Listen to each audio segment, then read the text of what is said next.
All right. Hey, everyone. Welcome back to another episode of the Filipino American Woman Project. I am your founder and co-host, Jen Amos. And as always, I have my incredible co-host with me, Nani Dominguez. Nani, welcome back. Hey, everyone. Welcome back.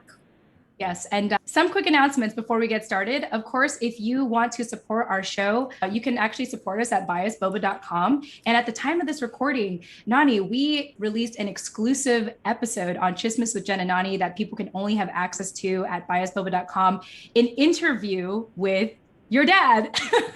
Yay! and crazy. It's crazy. Do you have any initial thoughts about that experience and why people should listen to that right now? Yeah, my dad is like a typical Filipino dad who will normally give you just like one-word answers and brush off everything that you say and make jokes about everything. So I was entirely really proud of him for doing his best to elaborate and be serious and give us some pretty extensive answers to the questions that we were asking him. So it was a special opportunity for me to get to have that conversation with him, A, on air, and B, with you, Jen, because like he said, you're part of the family. And so finally, you guys were able to at least virtually meet, which will happen in person, hopefully sometime next year. But for now, I think that conversation was a really good way to just introduce him both to you and to the Tifa family. So if you guys haven't already subscribed on biasboba.com, go do that now so you can watch that that fun interview and laugh at all the awkward moments. Yeah, which by the way went for like 2 hours. And just like how you said that he's usually a one-worded answer kind of person, I just want to say I am proud of us for being able to give him that safe space to open up the way that he did, because that was literally the first time I was talking to him. That's my impression of him. My impression is, oh, he's conversational. He's really interesting to him in person, and it's like completely different. So it will be completely different. Yes. I hope that wasn't a one-time thing. I would love, just thank you again, Uncle. I know that you listen to this and you especially listen to the audio quality of our show and how we do our editing and stuff. So I just want to thank you so much for your continuous support. And to our listeners, it's an amazing conversation. You're going to love it. Again, go ahead and check it out. Chismis with Jen and Nani at our website, biasboba.com. And then just real quickly, I want to remind you all that our academic paper is out, Panay Podcasters. It's available to read now. Just visit panaypodcasters.com. Anyway, if I sound not as enthusiastic as normal, it's because it's my time of the month. So bear with me, y'all. And this is a safe space, so I can say that. But without further ado, Nani, I am so excited to bring on our guest because I feel like we have been talking to her for like ever. And we both were part of Nicole Mashali's coaching program at the beginning of the pandemic in early 2020. So let me go ahead and introduce you all to Francesca Mackenzie, a little bit about her. I normally don't read people's bios because we kind of just jump into it, but I want to read her bio because I think her bio is really awesome. So Francesca is an actor, educator, and producer originally from San Francisco Bay Area. So she's, so there you go. There you go, Nani, represent. And after graduating from Yale School of Drama with a master's in acting, Francesca co-founded Encompass Collective, an ensemble of teaching artists trained at Yale School of Drama, offering actor training and consultation for BIPOC artists at sliding scale rates. Francesca has performed in theaters all over the country, film and TV, and most importantly, in her Lola's living room.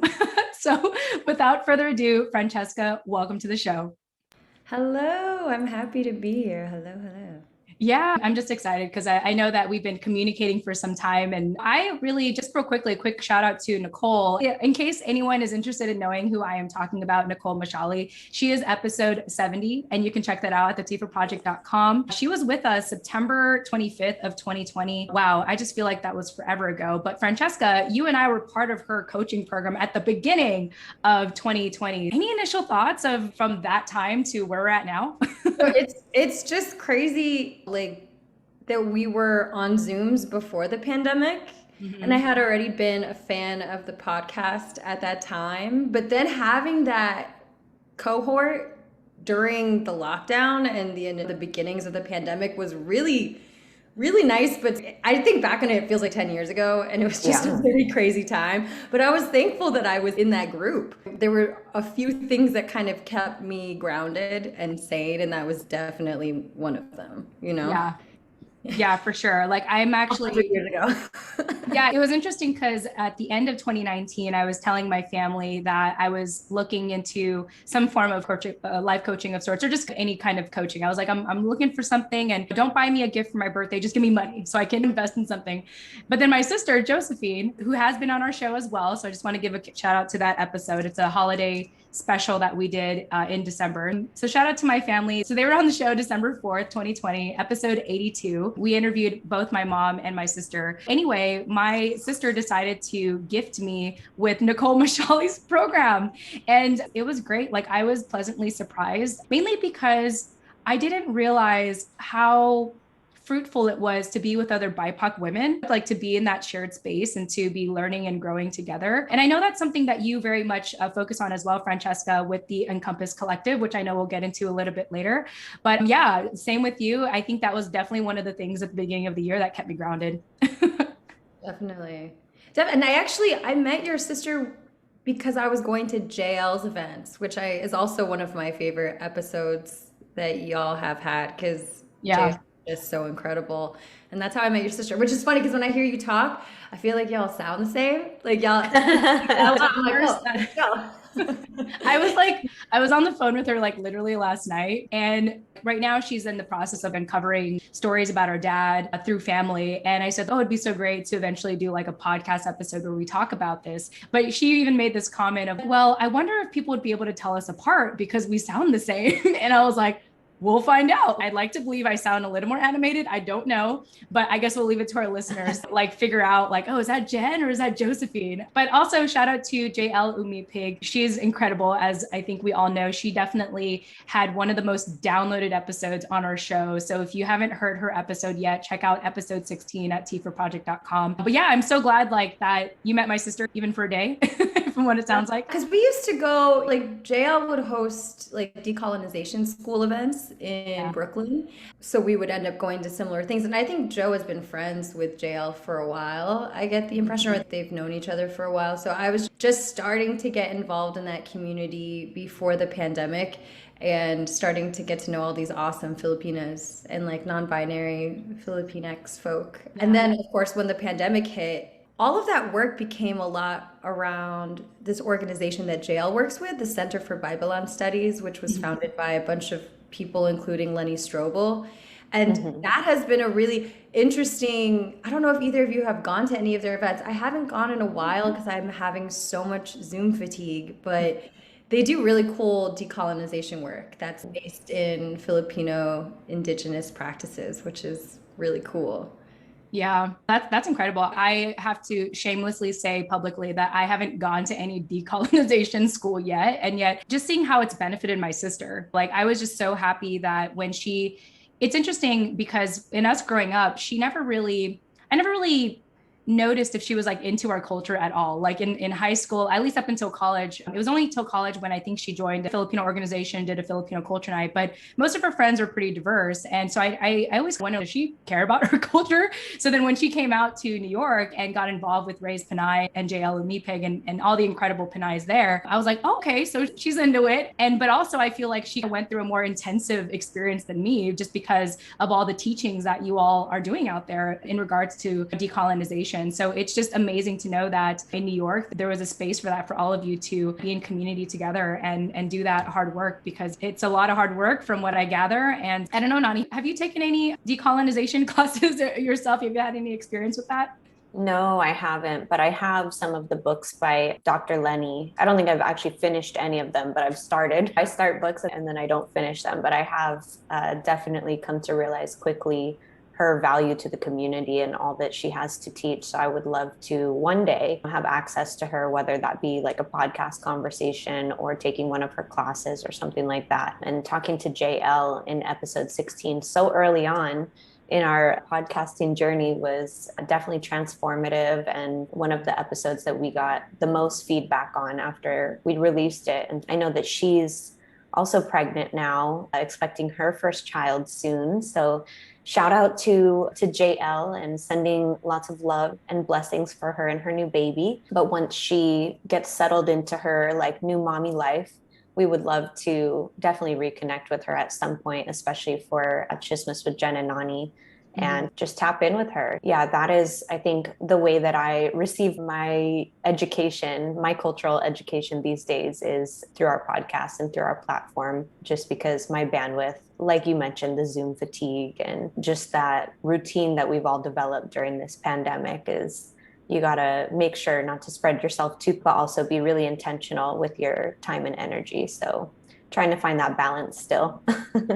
Yeah, absolutely. I mean, I don't know any other organizations like the Center for Bible Studies. And what's really cool about them is now that I guess it's the silver lining, it's because it's all digital, the community is international. People in Canada and yeah, it's so accessible. It's so accessible. Before I moved to New York, I was based in New Orleans, and I moved there after I graduated from Santa Clara University, go Broncos, Bay Area. And I remember I was teaching there, I was doing theater, and I kept on feeling an ungroundedness. And I started to see how a lot of my friends that are from New Orleans, because if you've been to New Orleans, there's such a deep culture there. People, especially like Black diaspora, you go there, you can feel the history. You can feel your ancestors there. At least my friends can when they go, or when, that are from there, that live there. And it's such a huge, like the culture and where you come from and how you treat people is so ingrained into that culture that I was starting to recognize that I didn't know where I came from. I felt like an ungroundedness, which I'm sure you can attest to, like in your podcast journey, that feels very Filipino too. Yeah. Like that, like what you were saying about your sister, whether she was interested in the culture or not. Like, I feel like there comes a point where you choose, do I care? How come I haven't thought about this before? And I definitely had that in New Orleans because I was inspired by the people around me and the culture around me. And the Center for Bible Studies is definitely the first one that I was like, oh, I feel like a rootedness to this. Yeah. I feel a deeper understanding of myself when I listen to JL talk, or like the other facilitators and teachers, or Lenny Strobel. She's in the Bay Area. She just like sits in her garden and chills, and she's always down to talk to people. So I feel like you definitely should reach out to her for the podcast, because you just feel her energy. Like when you hear her talk, or when you talk to her, there's such a kindness. Yeah. It's like when you're speaking to she's not religious, but it's a spiritual guy, like a spiritual leader, Healer, yeah. She's also just like sitting in her garden and like looking at chilling. And it's incredible. She's really incredible.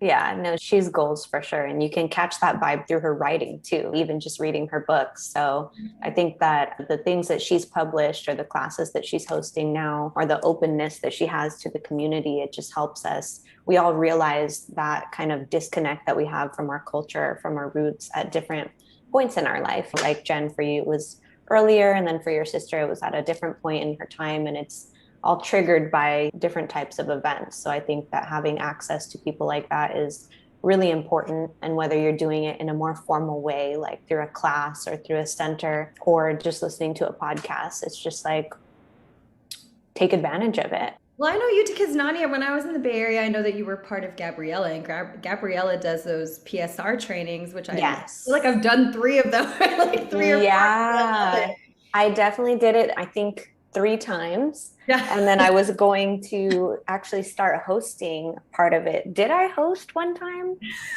I don't remember. Like, what is reality? Yeah. Pandemic times like are like non-existent. It was so long ago, but that information is so valuable. You know what I mean? Because where else do you have access to it? And so that's why I did it so many times, because I was like, I know my learning style, and I know it's hard for me to retain information. So I want to make sure that I really get this history and this context down so that I can learn the language to talk about it, basically. And I think I'm a bit of a book nerd, so I'm drawn to these academics. Like, she comes from an academic background and PSR, what does it stand for? It's like Filipino History and Revolution. Society Revolution, yeah.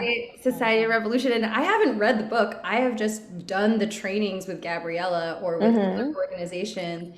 And I think it like makes sense because we're an oral storytelling culture. And I'm like, yeah, I would rather talk to people about it and go through that. And to me, I feel like the more I learn about like Filipino history and like our legacy of revolutions and all the oral storytelling, because I'm an actor, so I identify as a storyteller primarily because I wear a lot of different hats. I'm a producer, I'm a director, I'm a writer, but mostly I love to act and just be present in the moment. And that to me feels very Filipino. Like the more I learn about Filipino history, I'm like, oh, I make sense. As opposed to like when I'm at Yale and I'm learning about all of these like white, het, cis, male. For so long growing up in school, I'm like, I don't care about I don't relate to this. I don't relate to like Thoreau or all these things. And then it was like, oh, but I definitely relate to Lenny Strobel. I definitely relate to Baila. That feels like my people. For sure. And pre-pandemic, PSR was also such an interactive thing. Like the last time I did it, it was just so nice because it was like going to your family's house and just like putting slides on the TV and kids are in the next room running around. And we have all these like interactive activities for us to learn about like the presidents, and came up with this colonial mentality bingo game. And I was just like, oh my God, this is such a fun way to learn. And where else do you have access to do things like that in community? That also just feels so Bay Area to me. True. Let's all go to the house. We'll have a potluck. The kids are running around.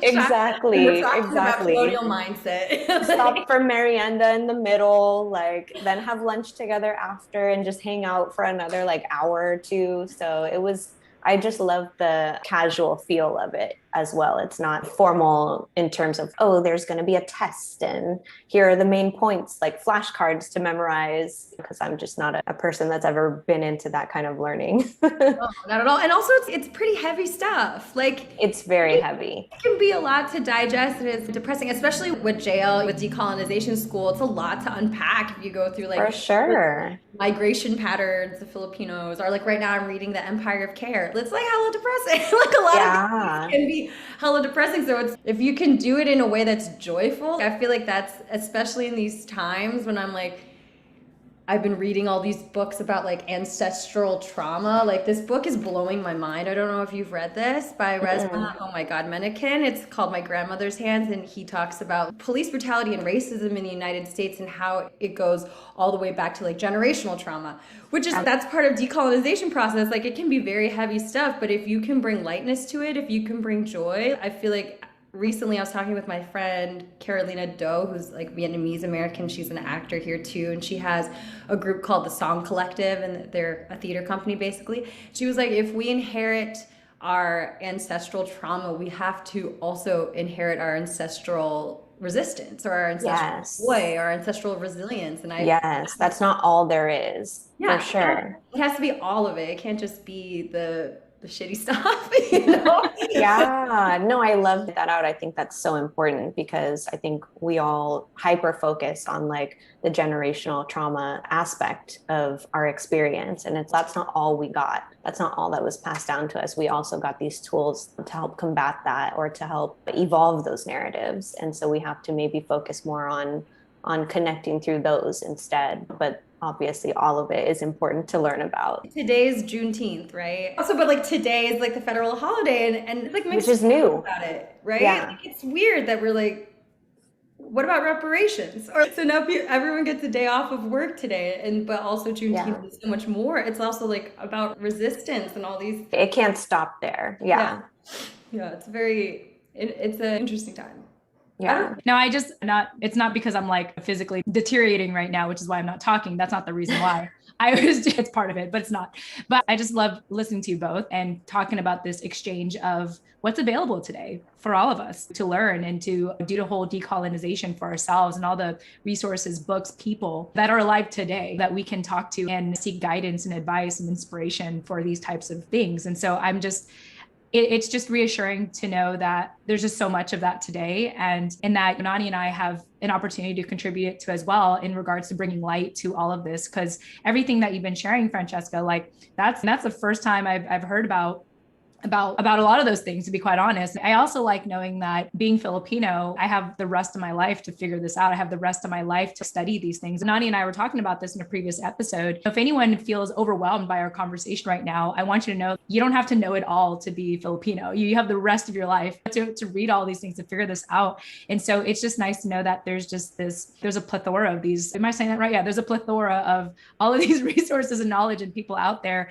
And again, it gives me reassurance that the next generation is going to be okay. We're going to be okay. And the next generation is going to be okay as well. Anyway, that's my thoughts on that. Yeah, I'm just thinking about joy. You know what I mean? I feel like a lot of my friends that I collaborate with and do theater with or film stuff, we don't want to, as we're coming out of the pandemic, like, I don't want to do heavy stuff. Yeah. No, the heavy stuff is there. We've been living in the heavy stuff for a year. Yeah. Yeah, a long time.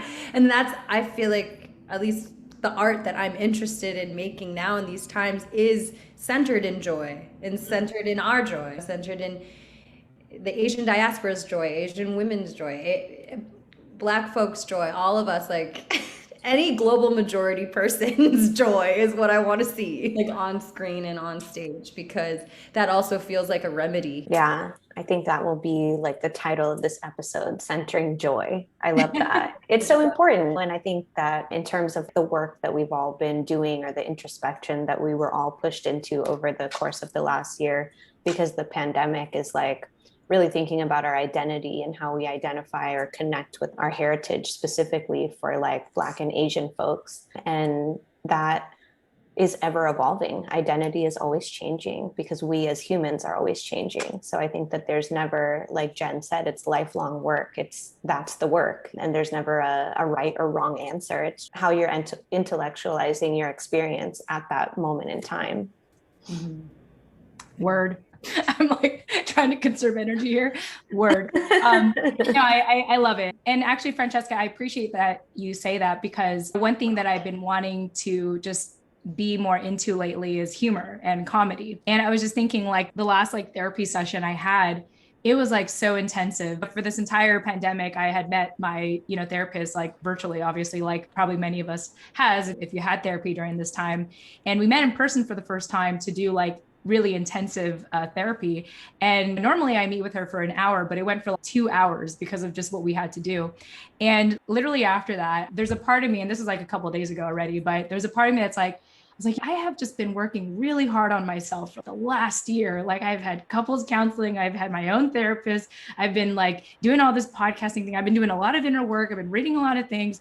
I'm tired. I just, like you said, Francesca, I just want to focus on joy now and focus on what makes me laugh. And I even had a friend I was catching up with the other day, and she was telling me about her life and what she was going through and how exciting it is. And just yeah, so how about you? And I was like, I don't feel like talking about my personal life right now. I'm sorry. I talk so much. I talk about it all the time. And I got emotional about it. I was like, honestly, I don't want to talk about it.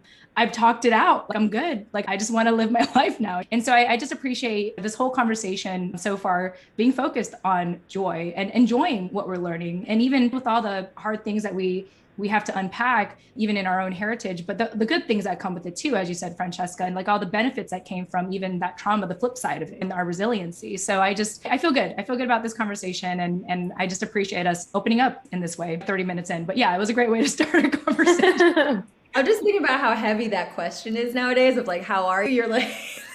You're like, how am I? I was like, we want to talk about this? you got an hour? I was like, I reserve that for my therapist now. She can ask me that question because it's heavy. But yeah, but you're right, for sure. Let's go ahead and move on here. And real quickly to our listeners, if you are already engaged in our conversation and you are enjoying this, I just want to make sure, if you are on your phone, which I know a lot of you do when you listen to the podcast, check out Francesca on Instagram. You can find her on Francesca Mackenzie or at Encompass NYC on Instagram. And of course, that'll be provided in the show notes as well. But feel free to reach out, feel free to add her and be like, oh my gosh, I'm listening to your episode right now. And of course, she has her website, francescafm.com. And we'll talk about this a little more shortly, Encompass Collective NYC.com. But before we really get into what your life looks like today, as you know, the show is called the Filipino American Woman Project. And I'm always trying to figure out how to maybe rephrase this question. We did some brainstorming to our listeners, just so our listeners know, we did a little sidebar thing. And so this is a new way I'm I'm asking this question. In this segment, we want to talk a little bit about your origin as well as your identity as a Filipino American woman. So let us know a little bit about, let's say, your family history and what does it mean for you to be a Filipino American woman? Yeah, I'd love to. Great question. Okay.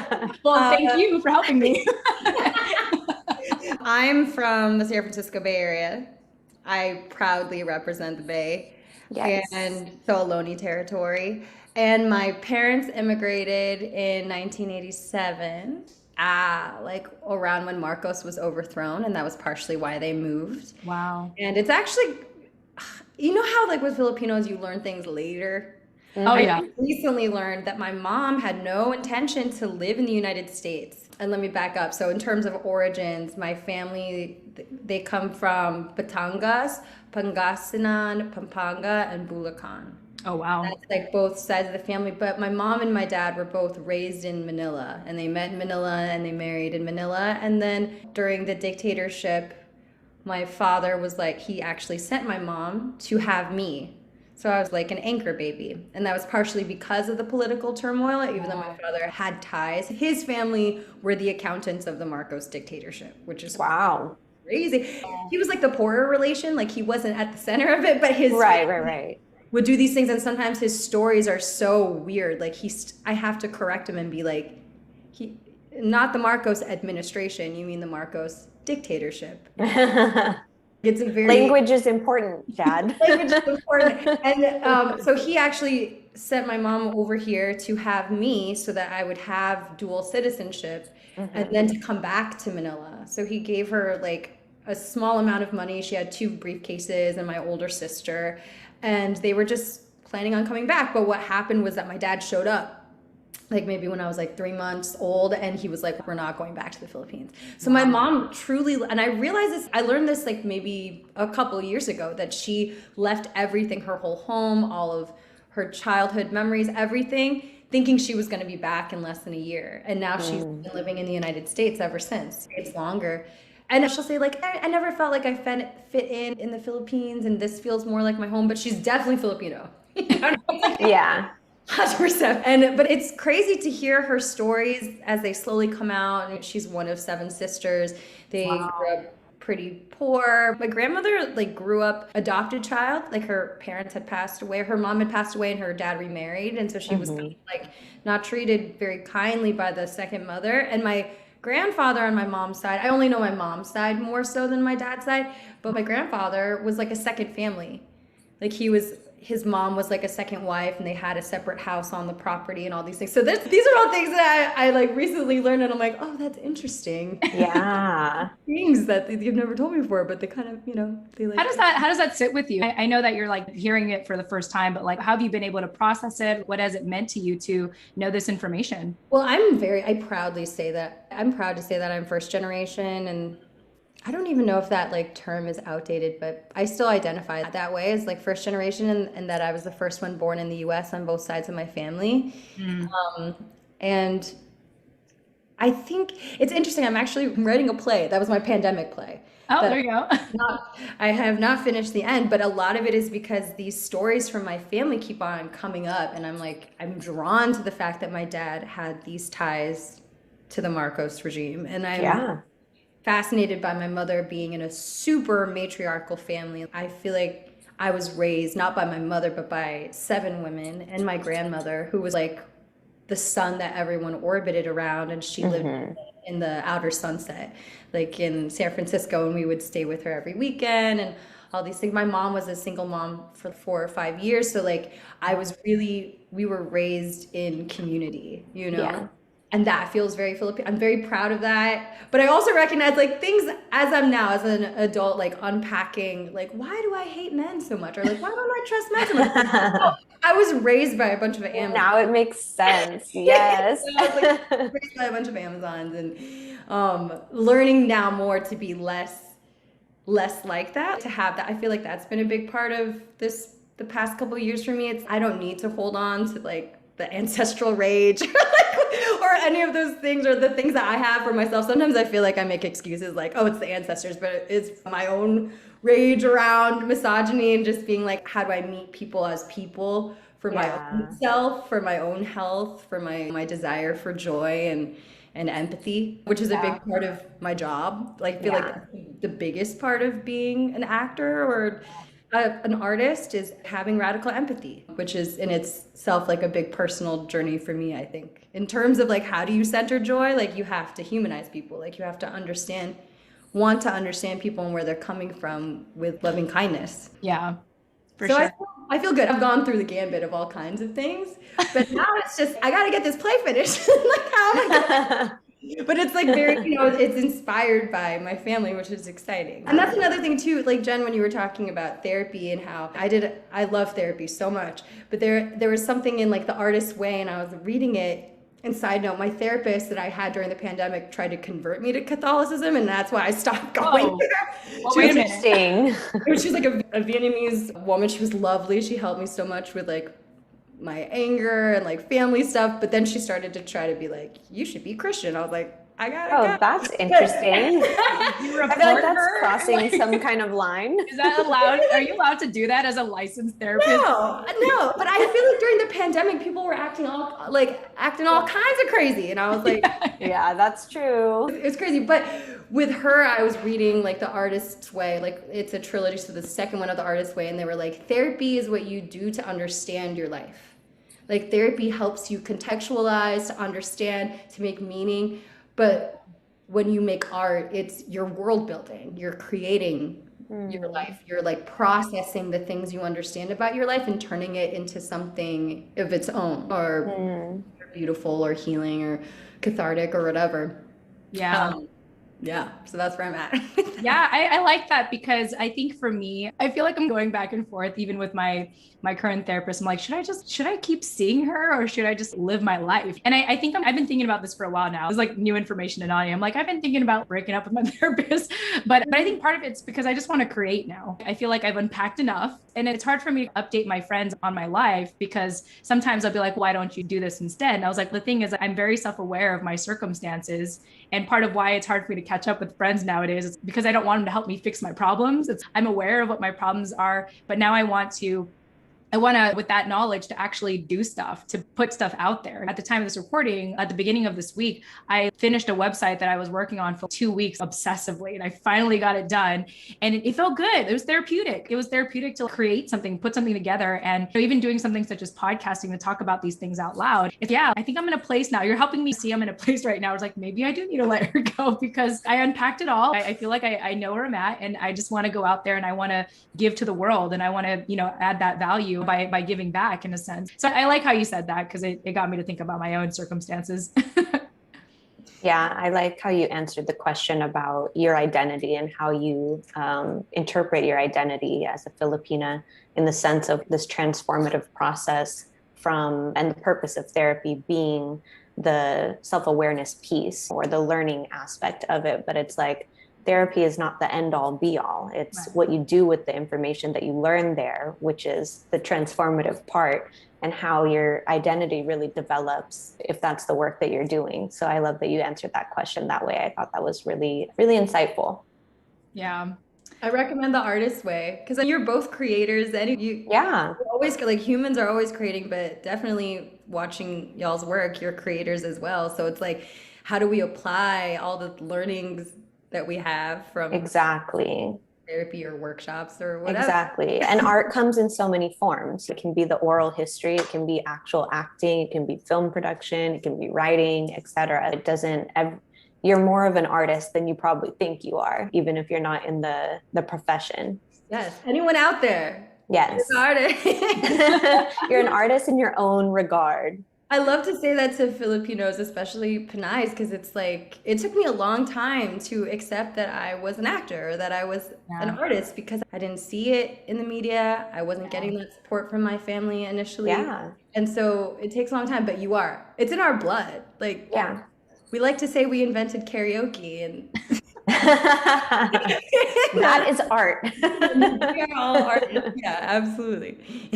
I love that. I feel like it always takes an artist to tell everyone you're an artist too. So I love that. It's because it's true. I do. And I appreciate you saying that we are we're artists here, we're creatives here. Being able to put together this podcast is a form of art in itself. And so it's just nice to, be able to acknowledge that. One thing I will say about that is that during this time when we were in shutdown and I didn't have any work for a really long time, which is partly what Encompass Collective came out of, was that my friends and I were like, we can't do the thing that we love.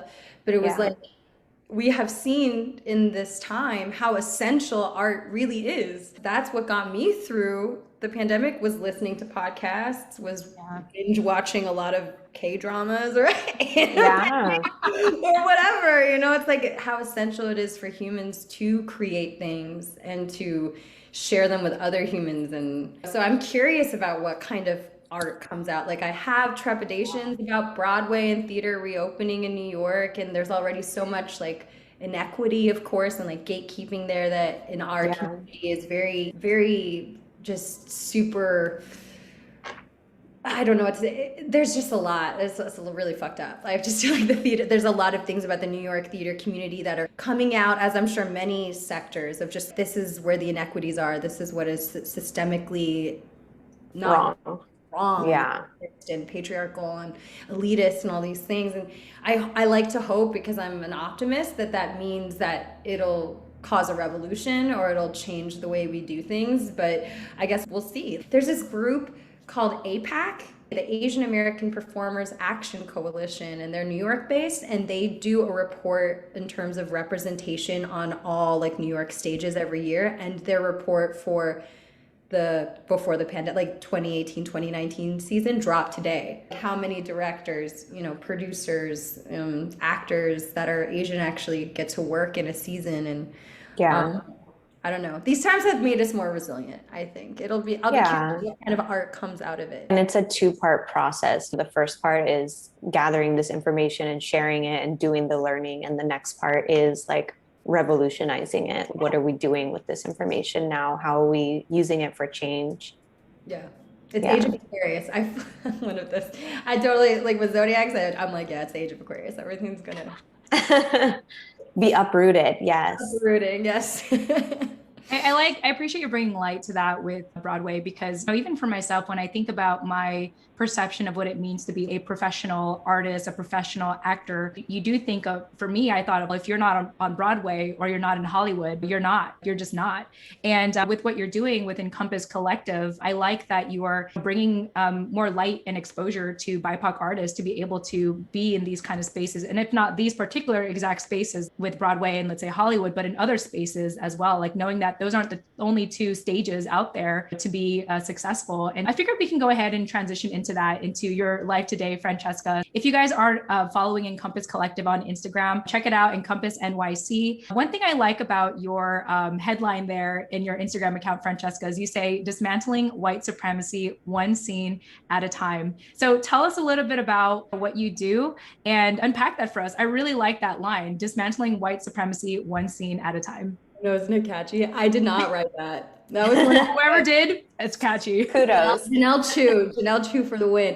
And we started Encompass Collective August of 2020. Wow. And it was myself and 3 of my collaborators that I went to school with. And one of them is Janelle. And Janelle said that just, cheekily. And we were like, wait a second. And was that. Yeah. And it's a beautiful thing. It's interesting because right now we're in this like reflection phase since I've been back in New York, because I came back in March for an artist residency, and we were like, how do we do this intentionally? Because we came out of a reaction, right? So it was like, we don't have any work right now.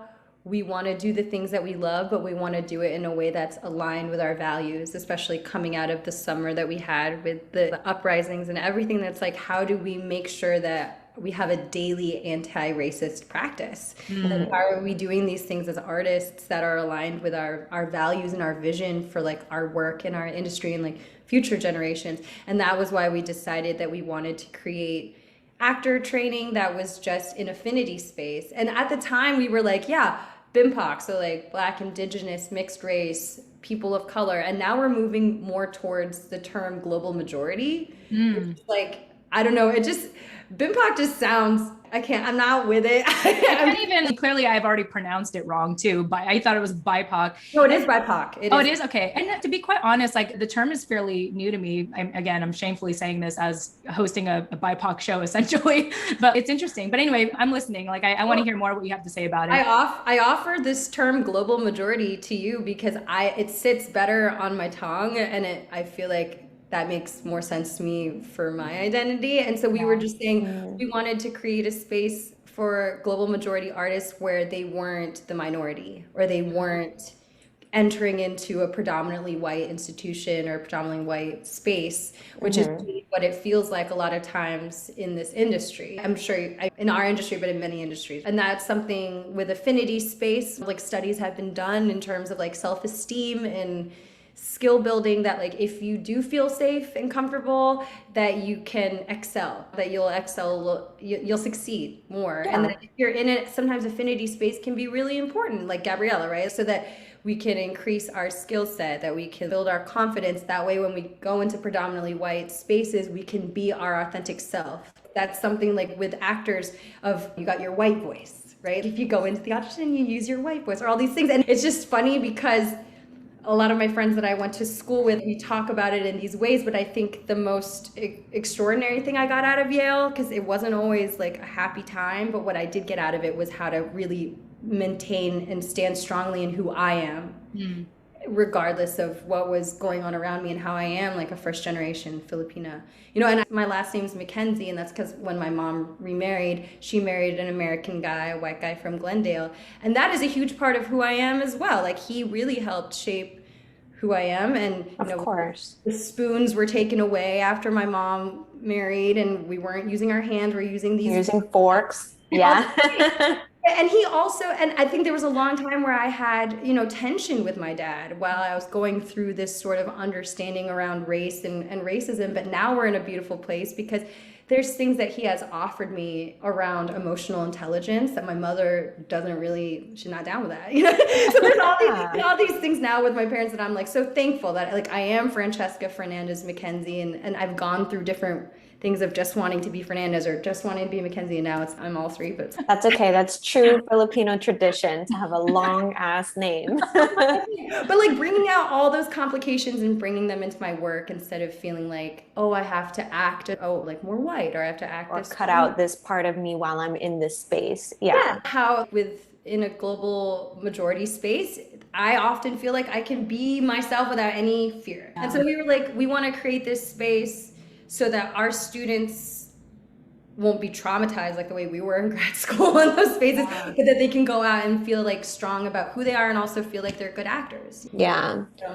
Yeah. And giving them the opportunity to do that outside of the standards that are set by white supremacy. And like how Jen was saying, even for her, someone who is not in like show business, that's how she interprets professionalism in the sense of artistry is, are you on Broadway? Are you in Hollywood? Which is, I think, most of us, and the hierarchy, I guess, that's created. And so I love that, that this was a result of your response to all the uprisings and everything that happened during the pandemic, and that you're able to move so intentionally with your work and really provide those opportunities to do that. And then I was just thinking about, this is the first time that I'm hearing that term global majority, but I like it a lot.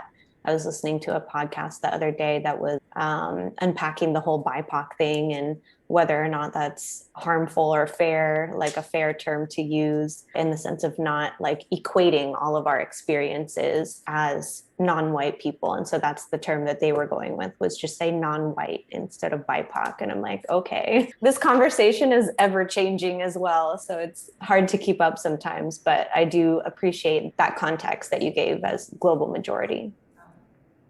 Yeah, I feel like we should call this like the Global Majority Project.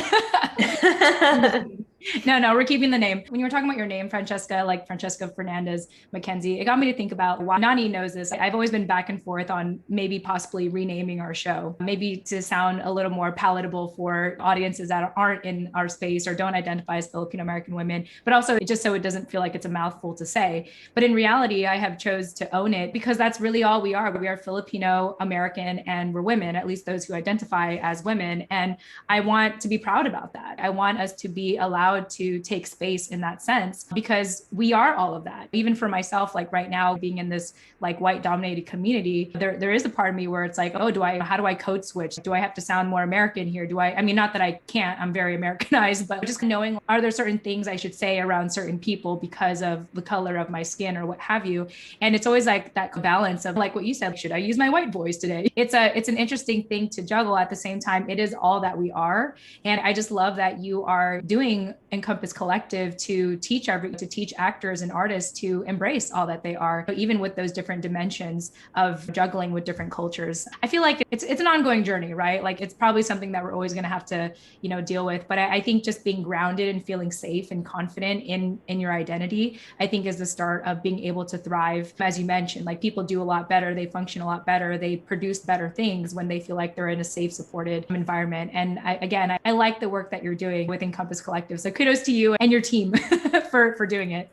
Yes. It's really fulfilling, and hopefully we'll be in person by the end of the summer if it's safe to do. Like we're looking at spaces and we want to continue to offer things, and we're connecting our students, and our students are from all over the world, but like connecting our students with our friends who, and we're opening it up so it's not just people who went to Yale, because we don't want to be elitist, but it's like having all these different global majority teachers to just share what works for them. And that's also dismantling the hierarchy. Like we're not saying, like when we went to Yale, it's like the right way or the wrong way. It's like there's no right way or wrong way.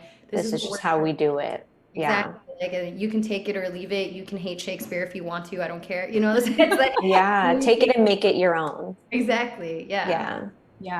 I like that collective experience. Like you said, it's not a hierarchy thing. It's not, oh, just because I went to Yale kind of thing. This is all collective learning together. By the way, I am curious to know, because I feel like you're the first person we've interviewed that I'm aware of that went to Yale. Tell us a little bit about you're like rolling your eyes already. So tell us a little bit about your experience, good, bad, ugly. I don't know. It's just funny because when I meet people, we think about it, right? There's some amazing actors who have gone through that program, like Meryl Streep and Tony Shalhoub and all these people that I really look up to. And I feel like I got what I came for when I went there. It was like a 3-year master's program, and I wanted to be trained. I'd never had like a formal training, which is partially because it took me a long time to be like, okay, yeah, I'm an actor. And then once I did, all these doors opened up, like getting into this dream school. And I learned so much, and I'm so thankful for it. But, it was built upon slave owners built Yale. There's blood in those halls. There's like elitism in those halls. I feel like I moved to New Orleans partially to run away from tenets of American culture that I didn't like. And that was like at the time when like the tech boom was growing, and I was like, I don't want to move to the marina and work at and that's why I went to New Orleans, because like in New Orleans, the culture's, it's community, it's celebration, it's pleasure, it's joy, it's family, it's all these things. And I was drawn to that. And then I went to Yale, which was like the epicenter of these things that I had run away from. So I definitely was depressed my first year. It took a while for me to culturally adjust to Yale. And I was like, East Coast, specifically like Connecticut East Coast culture, which is so different from New York. I love New York so much. Like, I can only imagine. I've never hung out in Connecticut to know. I never want to go back. But so it was challenging at times. My class was the first acting class I was majority people of color. There was like a time where they were like, we're trying to be more inclusive, but it was a lot of talk, or it was just very bureaucratic. So people still continue to leave that program frustrated or traumatized, all these different things. But then you also have people that have blown up to be huge stars, like Lupita or Yaya or Moses, all these people. And so it's such a crazy place to have been. I'm so thankful for it. But yeah, I wasn't always happy. I would tell people I wasn't always happy when I was there, but I was always grateful. But it definitely taught me a lot about the industry, which I think also influences a lot of my co-founders and I, how we teach, like our ethos around pedagogy. Because when we were at school, they were so staunchly opposed to changing the pedagogy. Even though the students were saying, we need more diverse faculty, we need more diverse curriculum, you need to change the pedagogy. And they didn't want to do it. They're like, yeah, okay. Yeah, they didn't want to do it. It was like the pedagogy was the hardest thing for them. And I think we are still figuring out as a collective, we've been trained in this way, but we recognize there's got to be a better way. And what is that? What does that look like? And that's one of the things. We don't put anything on a pedestal. Yeah. We put ourselves on a pedestal. We don't put any of the content that we share on a pedestal. It's just, we're going to make it accessible to you. And we're going to facilitate your journey, and you like take what you can and you go. And that you can find mentorship and that you can find community. But it's not necessarily like this sort of, we're not like training people to be like the next big movie star. Of course, I would, if that were to happen to me, I'd be like, dope. I'll ride that wave. I'll go wherever it is where I can tell stories and do the thing that I love. But also, like, how do we develop artists that are not necessarily trying to become huge movie stars, but they care about being an artist with a purpose about hopefully making the world a better place, or like a little less inequitable. Yeah. For sure. It goes back to just even breaking my own perception of artistry, is going back to how I perceived Broadway and Hollywood. It's like, oh, you're not professional, you're not successful unless you're in one of those two things. And I just love that. It's like, hey, that would be great. That'd be great if you become famous one day and you end up in one of those places, but it's more than that. This is a way to maybe help heal the world, help spread joy to the world, and doing it in this fashion that happens to feel right for you, and giving you that space to thrive and to learn in a way that is safe and comfortable and with your people, in a sense, And so I really like that. And yeah, I think that's pretty much what I wanted to say. Nani, any thoughts? Yeah, and I was just thinking, being able to bring yourself, your authentic self, to work in any field or industry, not just acting or art, I think is what breeds just organic growth. And that will happen, the stardom or the success, if you will, come organically when people feel able to do that. So I think that's the true work that you guys are doing, is really encouraging that and giving people space to do it. Yeah, for sure. And then the other thing I was just going to add was, like, in this space, it's redefining or even deconstructing what success looks like. Because I go back to my perception here of what I think success should be as an artist. But for you, it could be something else. That's amazing. And I'm inspired by you. And I know that you are inspiring the next generation as well. I'm curious to know, actually, from your students, what would you say is like the number one feedback or story from them where you're like, yeah, this is why I do what I do? What I love, is hearing from some of my students how, I'm thinking about one in particular, how she was just like, I didn't think there was a place for me in telling these stories, because I didn't see anyone who looked like me. And then I took this class and I realized that, like, I have to. This is important, that I do have a place, and that my stories are important, and that to share, like, who I am, who my family is important. And it's so nice to hear my students who are younger than me recognizing that much earlier. I'm like, good.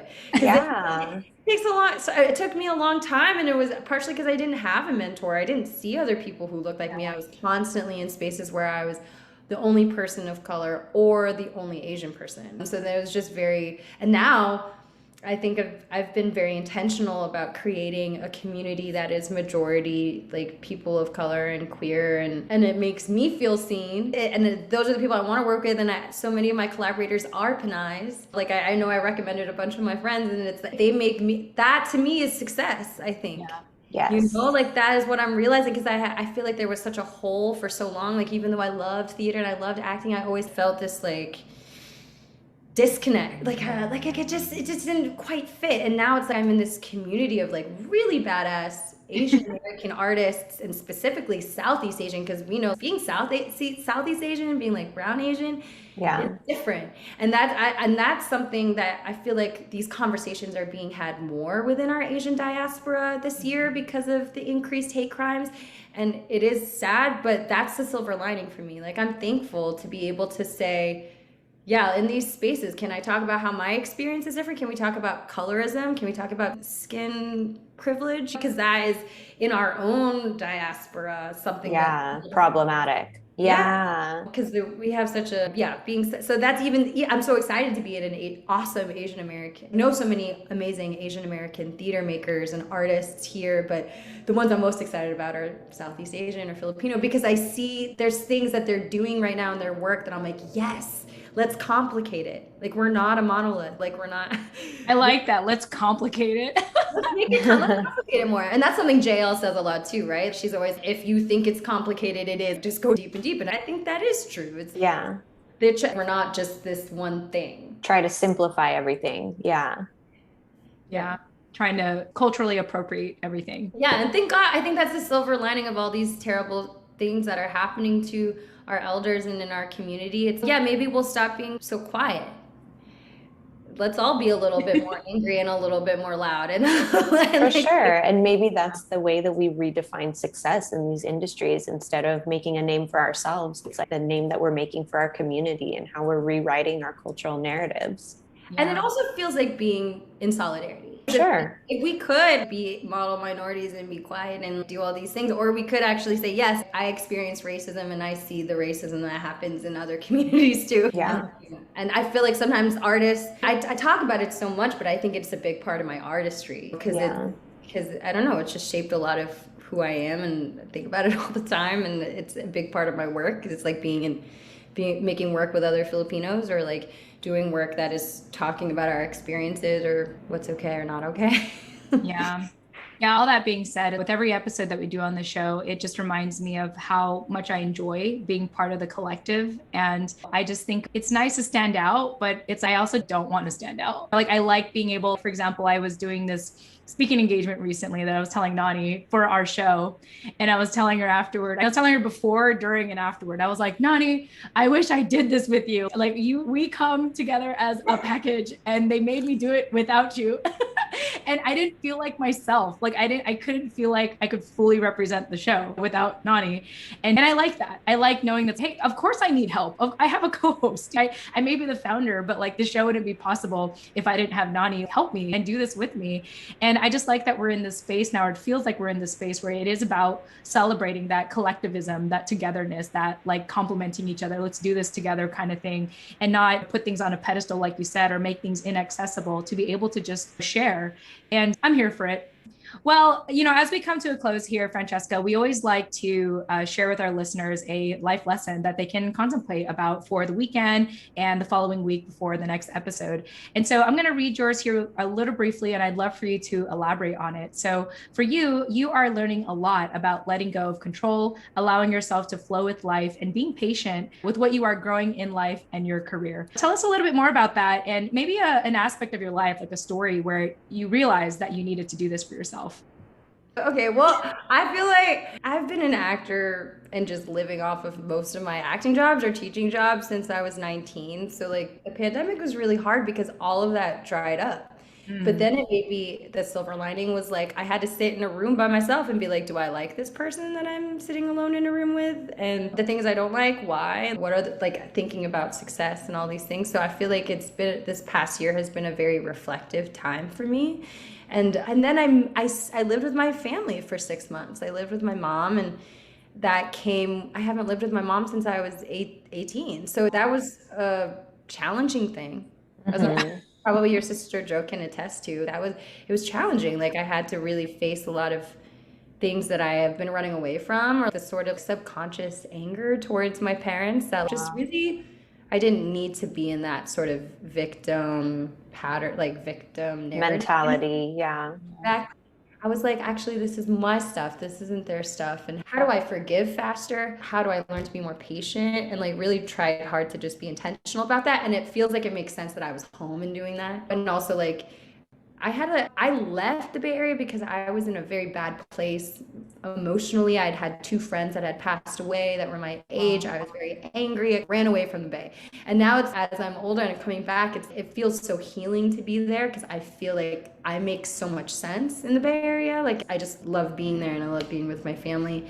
And it was a good healing experience, I think, to be there for 6 months. I think I needed that. And I'm really thankful that I was able to be in better relation to my family. Because in that time, it's like, the first thing I would think of during the lockdown was I need to be near them. It was almost like a physical pull to just make sure I was in their vicinity. Yeah. So it was hard, but it was good. And I feel like I grew a lot. And then I went to San Diego, and I was like living with a friend. And then I got a residency. And I remember being like, but when I was in my mom's apartment, feeling like a loser, like not knowing what I was doing with my life, or like, am I ever going to act again? What's happening? It was like, because you build your thing, you think you're on this trajectory, I'm going to be the lead in this show, and then it's all just gone. And who am I if all of that's gone? Which I think is a good learning experience. And I remember being in my mom's apartment and being like, I want to go back to New York. I want to live by myself. I want to be able to make art with my friends and all that. And then I feel like I manifested that. Thanks, Nicole. Like I feel like it came full around because I applied for this artist residency and I got it, and it was a year of free housing in Chelsea. So I'm now in this like bougie ass apartment. Yeah, if y'all ever in New York, holler at me. We can have a bougie time in Chelsea. And it was exactly what I had, I set intentions for. So I feel like these are all the in retrospect, like a year ago, I wouldn't have been able to have this conversation with y'all. I would have been like drunk and going crazy this time. But now I'm in this place where I'm like, wow, I went on that journey. I went on that journey and it was fruitful for me and it was good for me. And it's going to help carry me into whatever this new world looks like, Yeah. Yeah, I love this reflection that you're having about your time over the pandemic. I think I wrote a newsletter for our community like a week or two ago about this basically, and just don't abandon all of that work that you did over the course of the pandemic. Even though it's sunny outside, it's nice, people are vaccinated, you can go have your fun now, as you should. I want people to center joy and celebrate themselves, celebrate all the people that they haven't been able to hang out with in over a year. But at the same time, don't forget everything that you just went through and all the work that you just put in and how far you've come, all the lessons that you've learned along the way. And I feel like this conversation around having those difficult or like dealing with tension in your family came up for a lot of us during the pandemic. That's a really common theme that I'm finding in everyone that we're interviewing lately, because most of us did go back and spend a little bit of time with our families. I definitely lived with my mom for 6 weeks or something while I was in the transition of moving, and the same kind of stuff was coming up for me as, wow, why am I how do I hold all of this, what's the word I'm looking for, subdued resentment and anger that I have for her? And also, how do I recognize that this is my shit, it's not her shit? And I think that's still a conversation that I'm still trying to unpack with myself to this day, even though we're not in each other's faces anymore. So I appreciate you also outlining that. I think that's an important point to note when we have those hard feelings towards our parents or towards our elders. This is our shit, it's not their shit, and we need to find a way to make peace with it in a way that's not harmful to them, because rarely are their intentions to have the impact that they have had. Yeah, Definitely. Yeah, I'm just listening to you both, and I hear what you're saying, Francesca, and I feel fortunate in a way that my life hadn't entirely crashed and burned during 2020, because the willingness you had to unpack that, being with your family, that's something I still struggle with till this day. And if I was forced into do it, I would get into the mindset to figure it out. But I think that is interesting to think about. Of maybe part of why we don't want to come back home is because we want to feel like we made it. We want to feel like we flew out of the nest and we don't have to be there. We want to feel like, I'm a different person now, mom. Like, you don't talk to me the way that don't call me that name. Like, I'm not a child anymore. Like stuff like that. Like my mom calls me Jennifer, and I like my name Jennifer, but I only know that only my family calls me Jennifer. So if someone calls me Jennifer, I'm like, oh my God, I'm back home. I go back to 10 years old. I'm a child again. Yeah. Mom's making food for me. No, I know how to cook now, mom. It's just like all these things. But I also really like just the thought of, if you did lose it all, for example, like in that case, when you didn't have any work during the pandemic, it's, do you like yourself? Do you like who you've become at that point? And I don't have an immediate answer for that, but I think that is something worth contemplating. And I think a lot of us did think about that. A lot of us did lose opportunities in 2020. And I know that we're in a space now where things are opening up and we just want to put joy out there. And just like what Nani said, don't forget that deep self-reflection that you did during 2020. And who knows, we may be lucky that something like that may never, ever happen again, crossing fingers. But don't forget that time. Don't forget that time where you actually did look at yourself, because I think it's rare in a busy world right now for us to look inward in that sense. So yeah, just listening to you both really just touched me. And I feel like I have more thoughts to say, but that's all I have for now. But Francesca, this was an amazing conversation today. I just want to thank you again so much for your time, for your friendship, for catching up again and being here. And any closing thoughts before we go? Oh, I don't know. I'm just glad to be here. I don't know. I was listening to another podcast about the Happiness Lab yesterday about Taoism. I was like, yeah, I feel like if I was anything, I'd be a Taoist. I'm just flowing. And I'm really happy for you too, that you're like in a great place now, because we had guests on our show, especially at the beginning, where they would say, I was doing this, I was doing all that. And then the pandemic hit. It was like a lot of that story. It's like, I'm really doing nothing right now, but before pandemic, this was what I was doing. So in a way, it is refreshing to come to our show at a time where you have a residency and you're back in New York and you're in your best element again. It must feel so refreshing. And to know that you can share that self-reflection that you did go through, like you're not in the middle of it anymore. Like you're now in the space of creating joy and providing value to the world. Thank you. Yeah. I think I got an email from y'all 5 months ago, and I remember being like, nope, I'm not in a place to talk to anybody right now. Now I do feel good, and it's beautiful to be in New York City in this time and to see the city opening up and for people to be together. And I feel very grateful. I'm very thankful. I'm thankful to talk to the both of you. And I'm just flowing, I guess. No, and thank you for taking that time 5 months ago to say no, putting the boundary up. This is the time that I need to take for myself. This is the processing that I still need to do so that you can show up today as your authentic self and really embody, I think, the theme of this conversation, which is centering joy. So you are definitely bringing joy to our day today. And your energy, have like such a huge smile. Your vibes is like so infectious. Yes. Yeah, I love it. To Filipinas. It's like once I see like my mom, like when we would travel and there'd be a Filipina, they'd be like, oh yeah, like at the store, like here, take all this research. That's how I felt. I'm like, Filipinas, yeah. Yes. We need more of that energy. So keep with those vibes. And thank you for showing up as you today. I think you made up for me today and just my time of the month. But I hope I performed decently today. No, Jen, you were great too. Oh, good. Okay. Thank you. No, this was wonderful. Francesca, it's been such a pleasure having you on our show. Thank you so much again for your time. If you all want to get a hold of Francesca, she has a couple of ways where you can reach out to her on Instagram, Francesca Mackenzie, or Encompass NYC. And of course, we'll have the other links in there, like her Facebook account, but also check out our website, francescafm.com, or also learn about Encompass Collective at encompasscollectivenyc.com. And of course, to us, if you want to engage with Nani and I, we do have a phone number, 415-484-8329. If you are not comfortable sharing your number, totally get it. You can email us at Jen at tifaproject.com or Nani, Nani at tifaproject.com, or go to our website, tifaproject.com, or support our show, biasboba.com. We have a lot of things, a lot of fun things to promote to all of you, especially as Nani and I continue to grow and evolve the show. So that being said, Nani, thank you for co-hosting as always. Yes, thank you for having me and being a part of this conversation today. I had so much fun. Yes. And of course, Francesca, thank you again for joining us. We really appreciated our conversation today. Thank you for inviting me. Yes. And to our listeners, we will chat with you in the next episode. We love you so much. Tune in next time. Bye. Bye.